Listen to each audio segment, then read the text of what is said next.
Now that the dust has settled a little bit following the 2025 MLB trade deadline, we're beginning to get used to some of the new players on new teams, at least at the major league level. However, it can be hard to get that same kind of feeling in terms of looking at the minor leagues, and judging which teams still have a strong or weak farm system. So many prospects have either been added or moved teams since the last time I made a farm system rankings video. The 2025 MLB draft brought in a whole new wave of talent, and the trade deadline swapped a ton of very notable prospects across teams as major leaguers were brought to contenders. And with so many changes happening, I thought it would be nice to update my farm system rankings for the final second half of the 2025 season. As I note on this channel constantly, farm system rankings are incredibly important to the long-term outlook of a team, as a strong farm system can both open up a window of contention for a rebuilding team or prolong said window for a contending team. Therefore, these rankings can serve as indicators of an organization's long-term health, at least at this point. But before we get on to the video, could you guys please hit the like and subscribe button? Currently, only 3% of people who watch my videos are subscribed, so if y'all do, not only would it help me grow my channel, but also would encourage me to create more videos like this one for you guys. And without further ado, let's get into the rankings. I think it's safe to say that the Padres are now almost by far and away the worst farm system in baseball. During the trade deadline, the Padres were one of the most aggressive teams, and it cost their already straining farm system a ton. Although out of the 5 trades they made, only 2 of them required any sort of real prospect capital given up, in those trades they had to give up a ton of valuable pitching depth, as well as one of the top prospects in all of baseball, an 18-year-old Leo DeVries, who has superstar potential written all over him. And now that a majority of their top prospects have been traded away, there's frankly not a ton left. Ethan Salas, their top prospect and a prized international signee back in 2023, has missed most of 2025 with a back injury. And another top international signee in Humberto Cruz hasn't really played all that well in his first real stint in the minor leagues. That being said, however, there is another wave of pitching depth coming up in this system. 2024 first-rounder Cash Mayfield has made a successful minor league debut in A-ball this year as a big lefty starter. Miguel Mendez may just win the Padres Minor League Pitcher of the Year award, and I really like the Cruz Schoolcraft selection in the first round of this year's draft. However, they're all a ways away, and in terms of just overall talent, the Padres are simply just a step down from other teams, at least for the time being. This Rangers farm system took a pretty big hit during this trade deadline, as they had to pay a pretty big price for one of the top rental starters on the market in Merrill Kelly in terms of their midterm pitching depth, and also in a trade for Phil Maton. For a farm system that was already one of the weaker systems in baseball before the trade deadline, this was another hit. They have one elite prospect in their system, in my opinion, in Sebastian Walcott, who is only 19 years old and is holding his own in AA as a power speed threat. However, I also want to call to attention 23-year-old Alejandro Rosario. Pitching in AA this year, Rosario has been a strikeout machine, and with a fastball that can touch the triple digits as a starter, he has the potential to be an electric starter or reliever, all depending on how he can refine his breaking pitches. Nonetheless, Rosario provides a good upside for a farm system that currently does not really have a ton at the moment. Despite being in the headlines a ton during this deadline due to acquiring both Carlos Correa and Jesus Sanchez in deals, they actually gave up very little in terms of their farm system, as Mikulski was more of a depth option for them, and they parted with a major league option in Gusto as the main piece in the Sanchez deal. That was good for Houston to structure their trades this way, as without a great farm system, they need to be creative in this regard. This system is pretty much the same since the last time I covered it. Matthews and Melton are their top prospects still, with both of them showing some glimpses of production in what were ultimately underwhelming major league debuts this year. Additionally, they also have 2024 first-rounder Walker Yannick, who is putting up some very decent power numbers and looks pretty good behind the plate, but is striking out at a 29% clip, and Miguel Eula, who I talked about in the last video, who still looks like a strikeout artist in AAA this year. Additionally, for some long-term upside, Cuban outfielder Kevin Alvarez was a top international signee in 2025 and is a big power threat at 6'4". And I also like the Xavier 9 selection as a high school infield prospect in the first round of the 2025 draft. However, they're all super young for now, and they need more time to reach their ceilings for this farm system to improve past the bottom 3. In terms of this Royals farm system, it takes a pretty big hit not because of any sort of monster trade that they did at the deadline, but rather because of their top prospect in Jack Caglione graduating as one of the first players from the 2024 draft class to do so. And without Caglione now, there's not a ton of immediate high upside left for this Kansas City system. I do like their 2 catching prospects in Blake Mitchell and Carter Jensen, but both of them need to make serious leaps in their consistency and their contact in order to become everyday big leaguers. Besides those 2, there's also shortstop Yandel Ricardo, who probably has the highest upside amongst the position player core as a 6'1" infielder with good defense and an ability to consistently put the bat on the ball with a very low strikeout clip.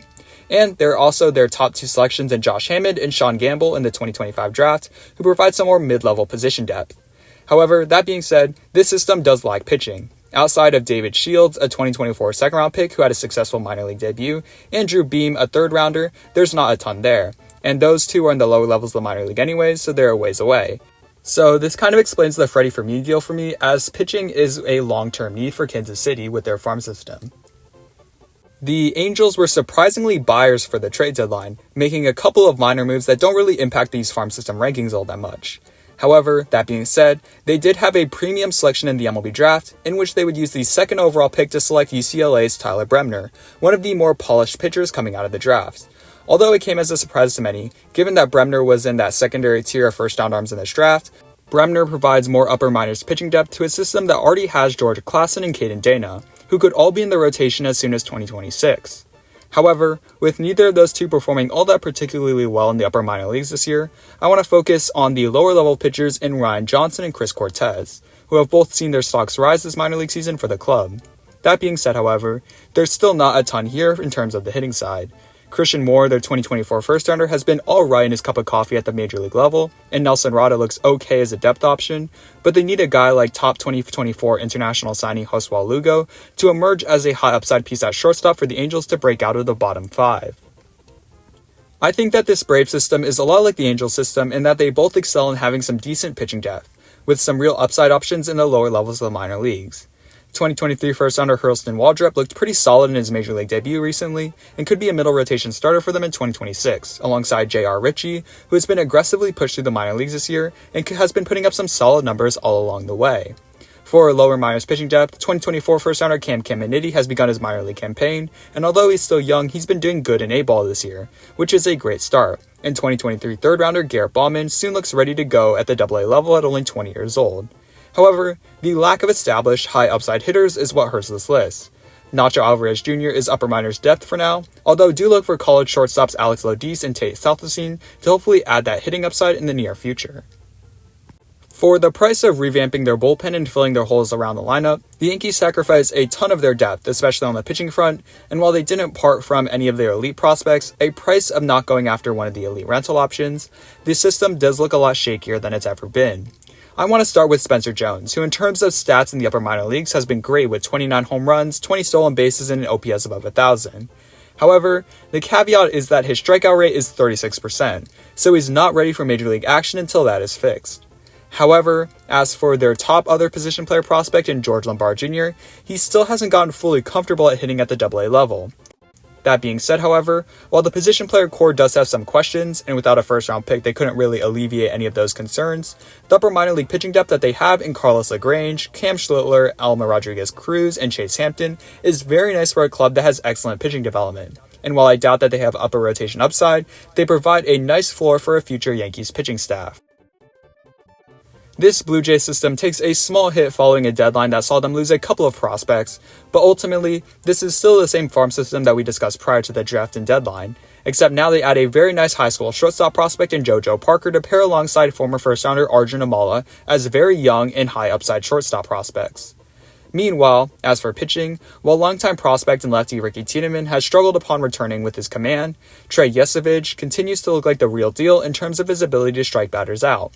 And I want to highlight former 2022 19th round pick in Gage Stanifer, who has a profile similar to Yesevich and has completely broken out this year to put himself on the prospect map with 115 strikeouts in only 74 innings. So while they did have to give up a pretty nice looking pitching prospect in Cal Stephan, they were dealing from a place of organizational strength. Although I would love to see more from their upper minors bats, as while Yohendrick Pinago has been solid, Orelvis Martinez, Josh Kasevich, and Charles McAdoo have all either been injured or underwhelming this year.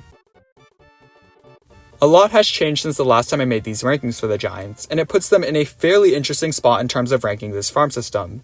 On one hand, they traded one of their better prospects and former first-rounder James Tibbs III in the Rafael Devers trade. However, on the other hand, they grabbed a bunch of depth prospects through trading away relievers in Tyler Rogers and Camilo Doval.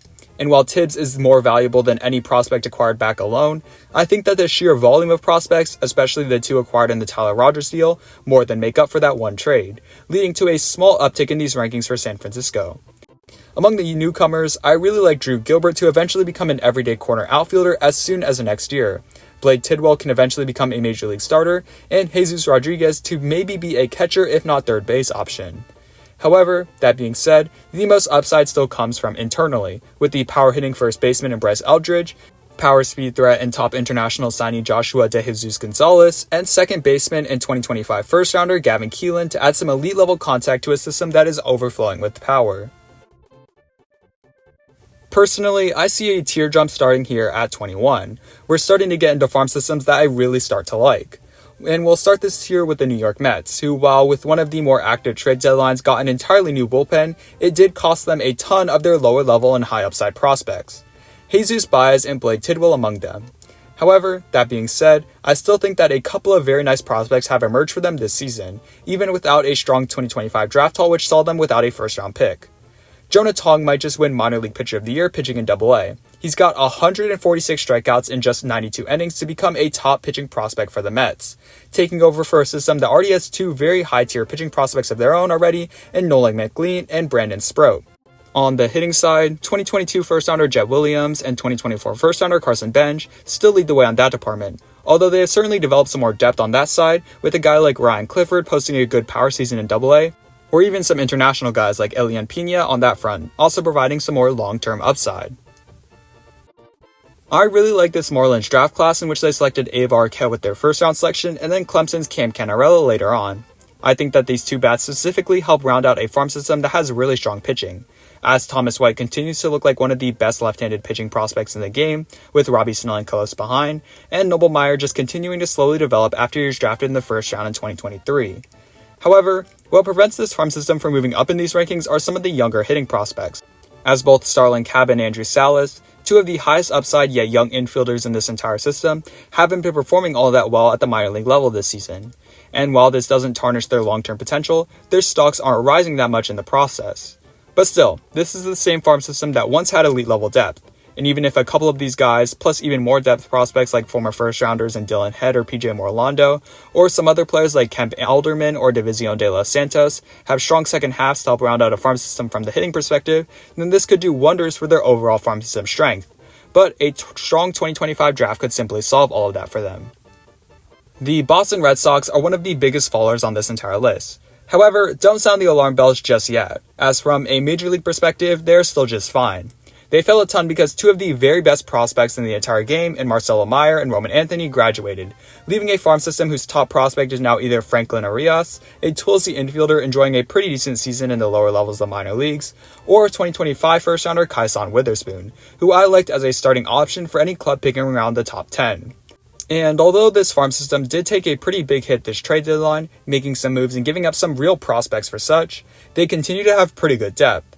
Yostinson Garcia looks to be ready to challenge for a job in the corner outfield by 2026, and they have a trio of really good lefty pitching prospects in Brandon Clark, Connor Lee Early, and Payne Toll, as well as a righty option in Luis Perales. And they also have Justin Gonzalez, who is in a boat similar to Arias, who just provides some more upside in the lower levels of the minor leagues from a lineup perspective.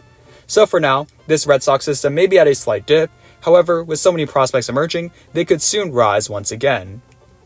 Another big faller in these rankings are the Philadelphia Phillies, who go from a borderline top 10 system in baseball now into the high teens after being highly aggressive during the trade deadline, grabbing both Johan Duran and Harrison Bader from the Twins for a treasure trove of some of their better prospects. However, that doesn't mean that they still don't have high upside down on the farm.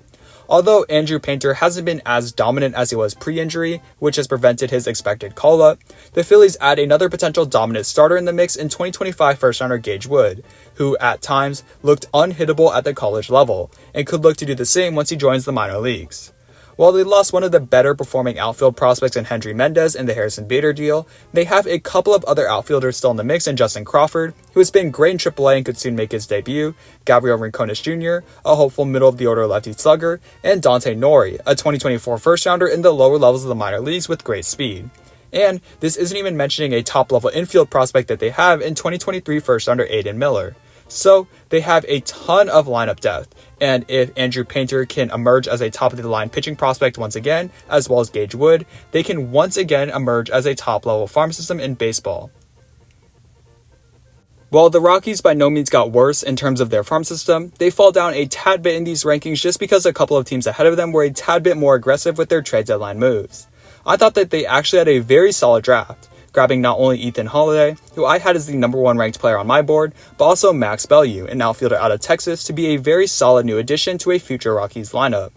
So although Chase Dollander graduated, they upgraded the overall upside front with a strong draft. Additionally, they also ended up making a couple of trades, however, without premium assets, they didn't really get any elite level prospects. That being said though, I want to highlight Griffin Herring, a lefty acquired in the Ryan McMahon trade.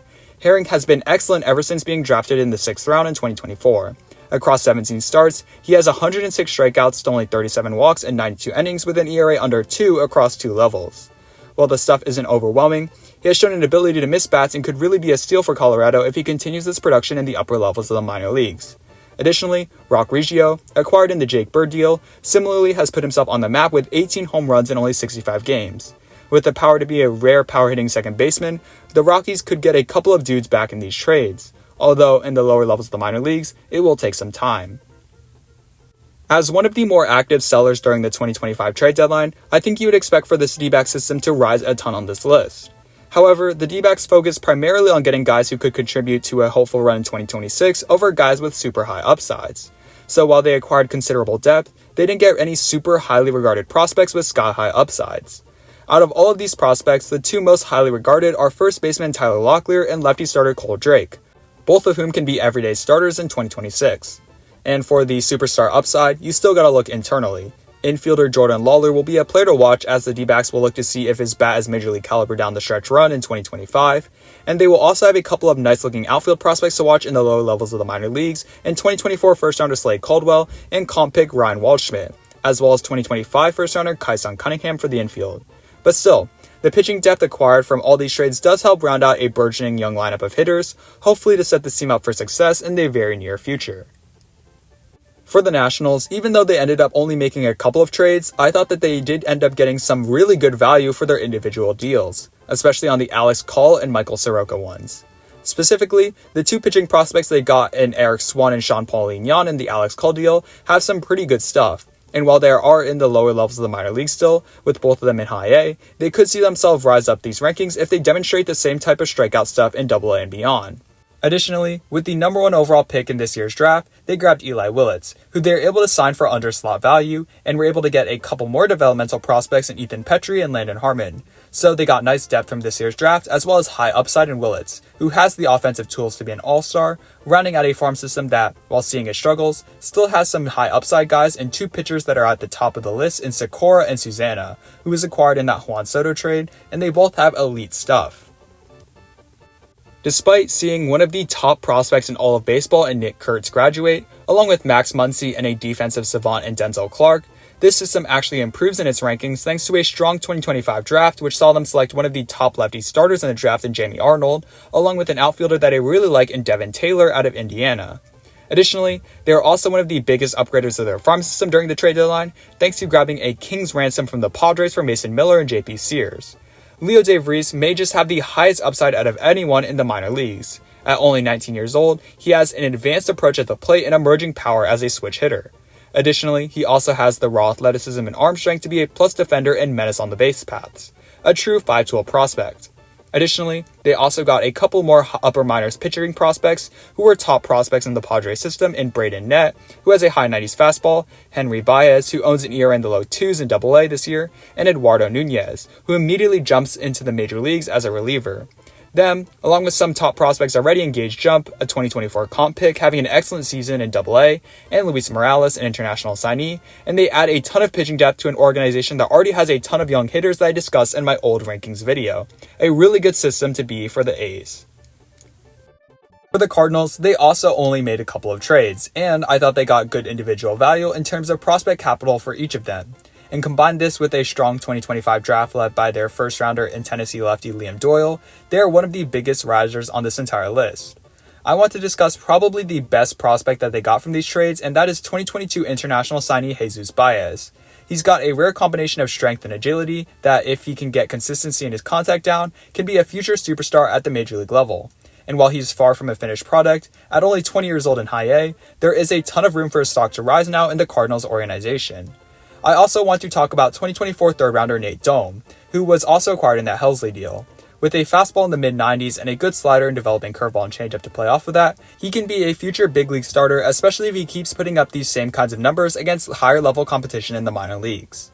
Lastly, 25-year-old Nathan Church may be the biggest riser in this organization.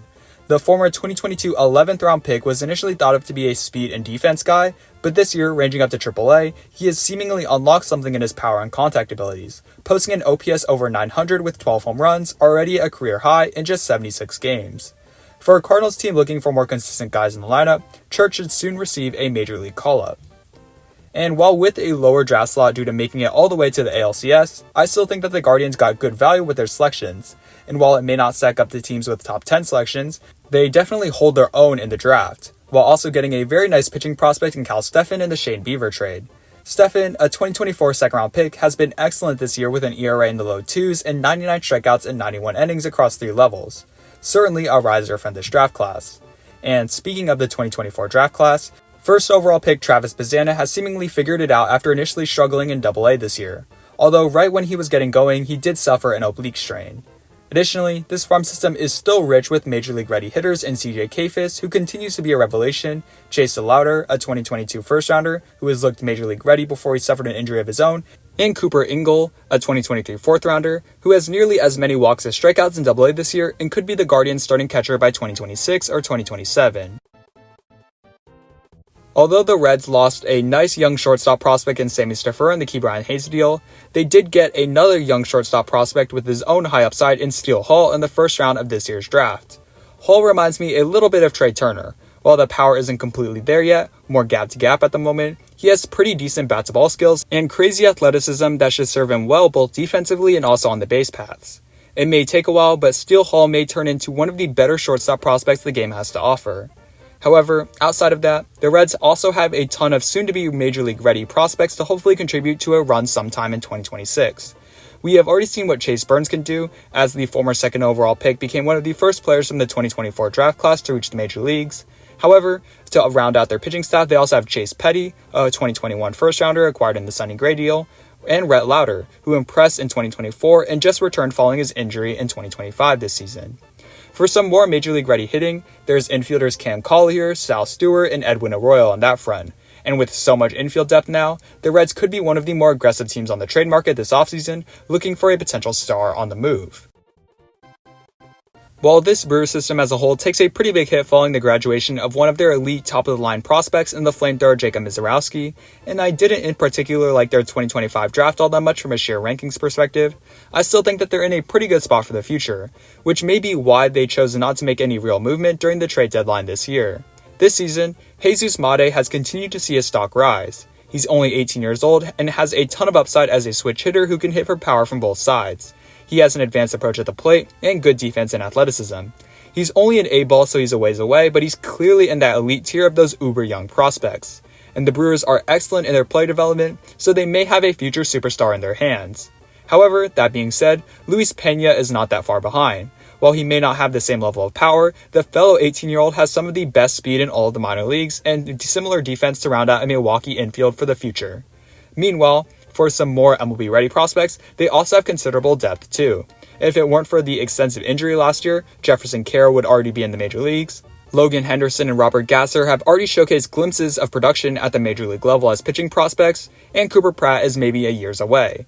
So while I consistently don't get the talents at the top of the draft, if they can surprise everyone with quality selections in the middle rounds, while also being one of the top teams internationally, it'll be fine. This Dodgers farm system takes a small hit following a draft in which, without a first-round pick, they did not get the best haul. However, that being said, in a trade deadline in which they both bought and sold assets, I think that they overall upgraded their farm system. They grabbed a couple of very nice outfield prospects in the power-hitting James Tibbs III and center fielder Zach Earhart and the Dustin May deal, as well as a nice toolsy lefty in Adam Serenowski, who is 6'5" and uses his leverage to throw a fastball that can touch triple digits and a nice sweeping slider to play off of that. While only in high A, he does have 92 strikeouts in only 74 innings, and if he can get the control refined, the Dodgers could have another top-of-the-line pitching prospect in their midst. Combine this with the young outfield prospects that they have in Jose De Paula and Zahir Hope, who are posting equally great seasons in High A this year, and their emerging youngsters like Eduardo Quintero and Mike Sirota, who are also in High A with great numbers, and the Dodgers may have something brewing with their rookie candidates as soon as 2027. So they continue to get the job done with smart trades, international signees, and middle round selections, which is what you need to do without a top-end selection in the draft. This Cubs system takes a small hit after what was, in my opinion, one of the weaker draft hauls of the bunch, as well as a trade deadline that costed them a couple of nice depth prospects on that front. However, that being said, they still have a very nice core of top prospects and considerable depth to aid this team for the foreseeable future. Owen Casey was considered the most valuable prospect that may be traded this deadline, and for good reason. He's just been a bona fide hitter ever since coming to Chicago, and with 20 home runs in AAA this season and an on-base percentage in the high 300s, I'm sure Casey could be a productive outfielder in the major leagues right now. He just needs to cut down on his strikeouts a little bit. However, outside of Casey, there's still more MLB-ready guys. Ballesteros and Alcantara have both already made their major league debuts, and infielders Jonathan Long and Jefferson Rojas could make their debuts next year after building on their strong seasons in 2025.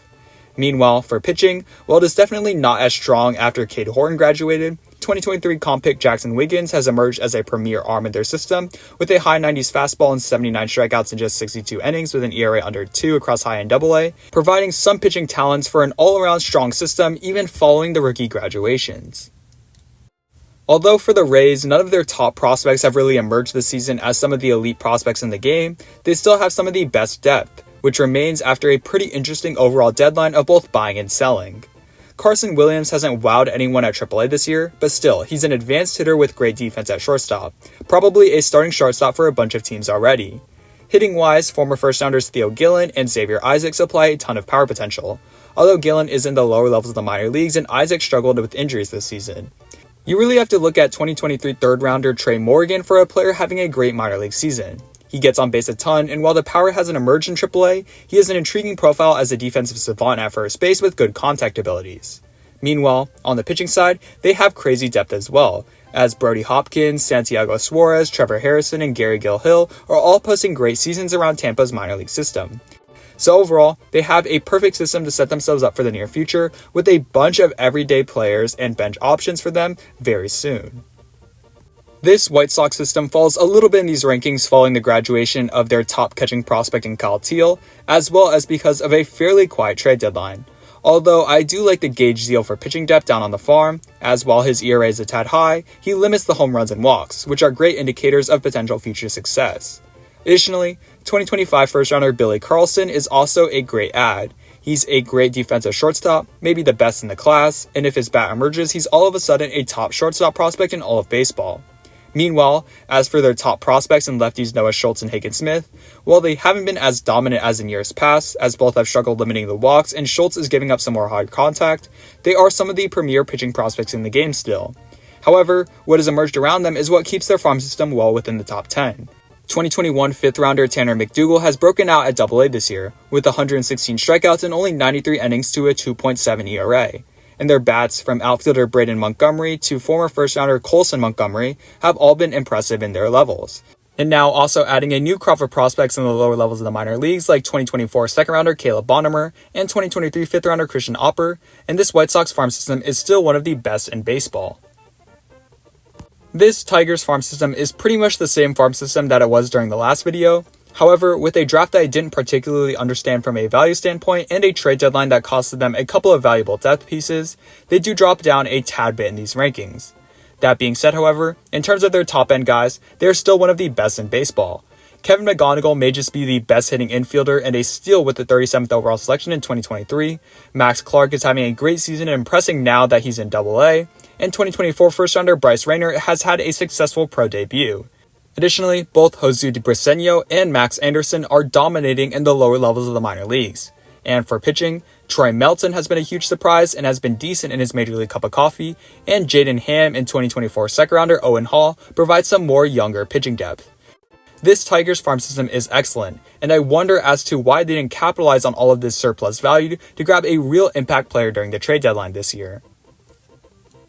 While I didn't in particular like how they handled the deadline, the Pirates added a couple of nice prospects to play with, and couple this with a development team that has consistently turned out quality pitcher after quality pitcher in their system, and the Pirates all of a sudden have one of the better farm systems in all of baseball. Bubba Chandler hasn't been dominant as he was last year, but still, he's one of the premier pitching prospects in the game, and should soon make his major league debut down the stretch for them. Additionally, middle round selections in Hunter Barco and Thomas Harrington are just some more examples of this Pirates drafting and development squad for pitchers. And now that they grabbed high school arm Seth Hernandez in the first round this year, who may just have the highest upside out of any pitcher in this draft, and the Pirates may just have the best collection of pitching prospects in the entire game. However, that being said, they also have some hitters as well. Sammy Stafura, while still in single A, has some nice tools and could stick it at shortstop at the major league level, and 2024 first-rounder Connor Griffin has emerged as one of the top prospects in all of baseball, with an excellent start to his minor league career and athleticism and arm strength to play all around the field. Now with a potential superstar in the lineup in Griffin, this system looks much more balanced, and even though he's a ways away, the Pirates' rebuild could end with Connor Griffin leading the charge on the lineup front. Top 3 now, and I could really see any of these teams make a case for the number 1 overall farm system in the stretch run of 2025. In my opinion, no team improved their farm system standing more over the past 2 months than the Orioles, who jump up nearly 10 spots in these rankings thanks to a masterful 2025 draft, which saw them grab a real haul including catcher Ike Irish, Golden Spikes Award winner Vahiva Aloy, toolsy center fielder Slater DeBrun, and Caden Bodine with some of their first couple of selections, as well as a trade deadline which saw them grab a ton of new faces with high upside. Boston Bateman is the most highly touted prospect from all these trades. He's a 6'8 lefty, and although he's only 19 years old, he is showing great strikeout stuff and control in A-ball this year.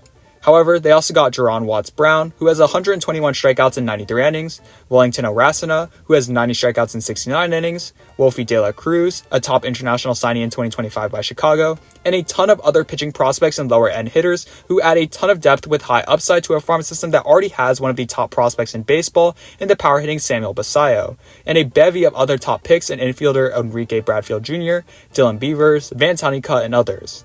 So now that a ton of pitching has been acquired and a bunch of hitters were gotten in this draft class, this farm system almost has no holes now and is looking very deep as well with high upside. The Minnesota Twins, who were already a top 10 farm system in my last video, were one of, if not the biggest seller during this year's trade deadline. And while a lot of those pieces they acquired are major leaguers already, they did get a couple of very good prospects that upgrade their farm system considerably. For starters, both Eduardo Taillé and Mick Abel, acquired in the Johan Duran deal, are now 2 of the better prospects in Minnesota's system. Taillé is emerging as a premium catching prospect now in high A at just 18 years old, and Abel is a former first-rounder who has showcased flashes at the major league level. Additionally, they also got Hendry Mendez as the main piece in the Harrison Bader deal as a good lefty corner outfield bat, and another nice catching prospect in the Chris Paddock deal in Enrique Jimenez.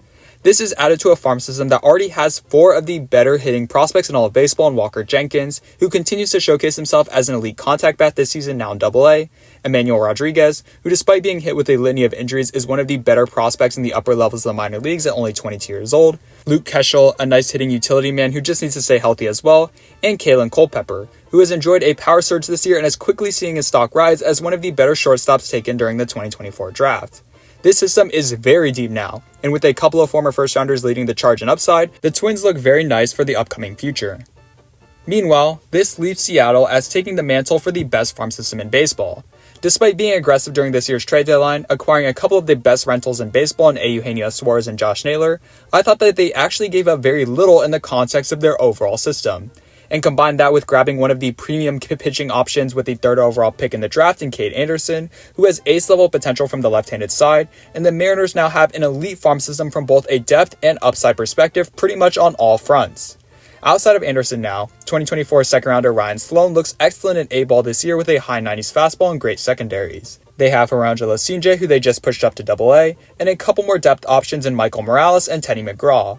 On the hitting side, 2023 first-rounder Colt Emerson is one of the most well-rounded prospects in baseball. The 20-year-old just got promoted to AA as well after impressing at high A this season with an on-base percentage in the high 300s and 11 home runs and 5 triples. They also have Lazaro Montez, a 2022 international signee demonstrating great power, Harry Ford, a longtime top prospect who is having a great season in AAA this year, Michael Arroyo, another player with an elite bat moving up the minor league ladder this year, as well as 2023 first-rounder Johnny Farmello and 2025 international signee Yorger Bautista for some lower-end depth. This system, pretty much top-down, is excellent now, and for the Mariners, who have a ton of talent on their major league team already, have to be excited for the future and present of their ball club. Well, thank you guys so much for watching. Remember, if you enjoyed, please like, share, and subscribe, and comment down below new video ideas. If you'd like to see me make a minor league farm system rankings during the offseason, let me know in the comments down below. Or if you'd like me to see make any other sort of draft related or minor league related videos, let me know in the comments down below as well. And without further ado, I will see you guys all in the next one. God bless.